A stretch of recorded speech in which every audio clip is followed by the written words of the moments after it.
Halo adik-adik, berjumpa lagi di channel Bimbel Pawan atau YSC Education.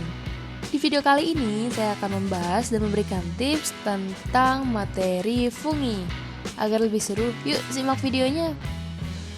Oke, sebelum masuk pembahasan, buat kalian yang baru pertama kali menonton channel Bimbel Pawan atau YSC Education, jadi channel ini membahas tentang materi matematika, fisika, kimia, dan biologi. Jangan lupa klik tombol subscribe dan nyalakan notifikasinya agar kalian tidak ketinggalan video menarik dari kami. Nah, langsung aja nih kita masuk ke materinya, yaitu fungi. Jadi fungi ini merupakan materi biologi kelas 10 ya teman-teman. Nah, langsung aja slide berikutnya. Kalian ngerti nggak sih fungi itu apa? Fungi atau jamur itu merupakan tumbuhan yang sangat sederhana, berinti, berspora, tidak berklorofil, berupa sel atau benang-benang bercabang, dan dindingnya terdiri dari selulosa nih. Lanjut ke slide berikutnya. Ada juga ciri-ciri jamur. Jadi jamur atau fungi ini memiliki ciri-ciri yang pertama, eukariotik. Kemudian uniseluler atau multiseluler. Jadi mereka ini ada yang bersel satu, ada juga yang multiseluler atau bersel banyak. Kemudian berbentuk hifa. Selanjutnya, tidak berklorofil dan bersifat saprofit. Dan selanjutnya, dinding selnya terdiri atas kitin. Ada hifa yang bersekat melintang dan ada juga yang tidak. Dan yang terakhir, sel atau jaringannya belum terdiferensiasi. Nah, tadi kan disebutin nih ciri-cirinya yaitu kitin. Kalian ngerti nggak sih kitin pada jamur itu apa? Jadi kita bahas aja ya. Kitin pada jamur itu merupakan komponen utama penyusun dinding sel jamur, terutamanya di kelas Ascomycetes, Basidiomycetes, dan Deuteromycetes. Jadi kitin ini merupakan komponen penyusun dindingnya jamur ini ya teman-teman. Jadi kalian jangan bingung lagi nih, kitin itu apa sih?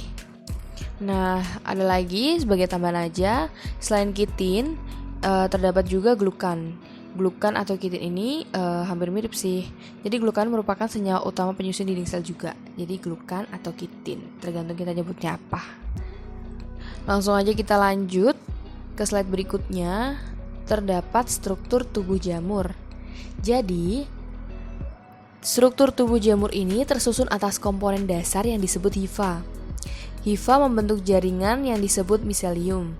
Nah, kebanyakan hifa ini dibatasi oleh dinding melintang atau septa. Hifa pada jamur ini bersifat parasit, biasanya mengalami modifikasi menjadi haustoria. Nah, sebelum kita melangkah lebih jauh lagi, jadi mau jelasin lagi, hifa itu merupakan benang jamur adalah struktur fungi. Jadi hifa atau benang jamur merupakan struktur fungi yang berbentuk seperti tabung yang terbentuk dari pertumbuhan spora atau conidia. Nah, kumpulan hifa ini nantinya membentuk massa yang dikenal dengan miselium.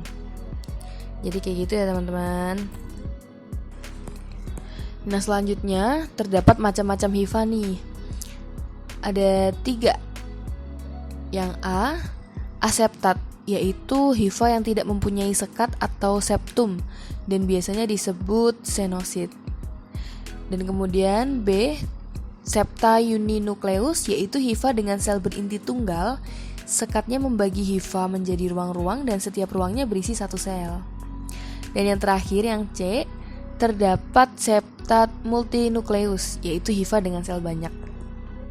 Kemudian ada bentuk-bentuk jamur nih.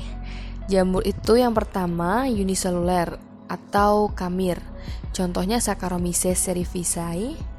Dan yang kedua multiseluler atau contohnya kapang. Multiseluler atau kapang ya, maaf. Contohnya Aspergillus fumigatus. Yang ketiga ada cendawan. Dan yang keempat ada payung. Contohnya Lentinus edodes atau jamur Hyoko atau sitik. Kemudian ada kuping, contohnya Auricularia polytricha atau jamur kuping. Misalnya kalian sering kan nih makan jamur kuping yang hitam-hitam itu. Nah, itu nama ilmiahnya yaitu Auricularia polytricha. Dan kemudian terdapat setengah lingkaran, Contohnya Ganoderma aplanatum. Dan yang terakhir yaitu bulat, contohnya Volvariella volvacea atau jamur merang. Nah, ini ada contoh-contoh gambarnya teman-teman.